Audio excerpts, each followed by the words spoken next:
Back to the Daily Dose with Robert and Susan and day one. Day one, let's see, what shall I say? Not newbies, or you could be a newbie. Um, when when some of us sometimes get stuck in this world, in the yes and exercise day one world, we have this huge gift, and I don't want you to blush or anything here, Robert, but we have a teacher who's really flexible and open and all about us being successful. So as students, when some of us will get a writer's block, or some of us will get we've taken on too much, or we don't know how to resolve a problem that we're in. It's just so cool. Two things. One is the comments that my classmates give me tell me where I've tripped up, tell me where they're confused, that I've said something that didn't line up. I missed a piece. And that's so great. That's really great. If I'm not even that far that I'm able to write anything, and I have the courage to go to the teacher and say, Robert, I am so stuck. I am just, I don't even know how to describe what you do. But maybe it's the same thing as, or similar to asking questions, that you help your student, you find the tiniest thing, like a location, and then you'll see the student's reaction, and then you can build with them a whole world and what they felt they were blocked or stuck about. Yeah. Well, thank you for that. I mean, the phrase I heard you say, that's kind of ironic, and some of it comes from, a negative academic history in terms of experience with teachers who weren't involved the way, was student success. That is my mentor, James Navalta, my PhD program, a word he not only used, but lived repeatedly, and, saved my bacon going through a program which I was almost dismissed from having poor mentorship and being lost.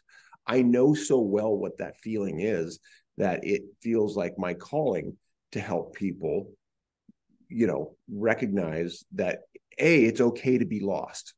B, in fact, more than okay, it might be time to, rather than fear it, to celebrate it, to go, here's the thing, being lost is the precursor to being open. Being open means stuff gets to come in. The person who thinks they know it all is the person I can't do anything with.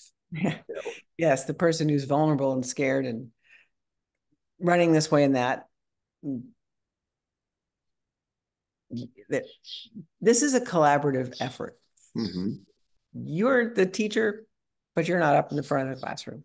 You're with us. It's like we're you care that much about us getting this, that you don't give up.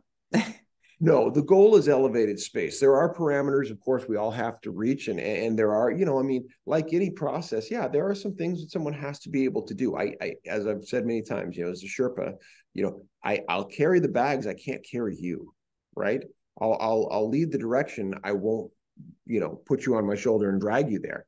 I'm going to point to it. You got to go and see it for yourself, because it's going to look different to you than it does to me. And if you get there and look there and go, I don't like it, cool. At least you went. Let's try something else. Ask some questions, But every time you find something you don't like, or it's time to celebrate because we're closer to the thing you do. At least you checked something off your box by being active. The thing that is so hard, and where people get stuck, is when they get stuck and just, scream, I don't get it. It's like, okay, right. Well, I don't think people give themselves permission to do that. Yeah. They feel that's a failure. They feel like they've blown it or something. And for the last couple of weeks in the Parkinson's Prism class, you've talked about stories that end up being tragedies, because it didn't all get wrapped up. In fact, it might have gone exactly it went to the fear rather than the wish, right? The fear. And Romeo and Juliet both died. Right. You know, Hamlet. Hamlet Yeah. dies, right? Yeah, exactly. So, the greatest desire goes completely awry. And sometimes that's life, and as long as, again, back to what we said earlier, the writer's honest about it, it's satisfying.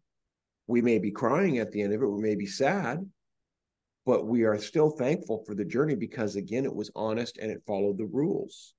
And as you said, we are we have achieved a heroic status when we make ourselves go through this stuff. Yes.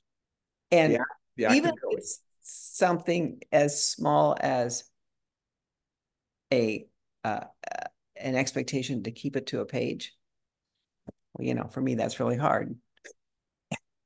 And yesterday, I was like up into almost 3 pages, and I went, "Oh, wait, I have the road back and the resurrection and the elixir coming." And so I don't have to I can move some of this stuff and shift it. And so the rule or the guideline of having about 1 page Yeah. is a gift. It Oh, felt like handcuffs, but it turned out to be a gift. as opposed to the blank page, which is I'm going to write forever. And it's like, you don't realize what a bad thing that is. You think, oh, that's creative freedom. And I'm telling you, that's actually hell because you'll get lost in it. We all will. It's too big. Yeah. All right. Well, let's come on back in the next dose. See you there. Okay.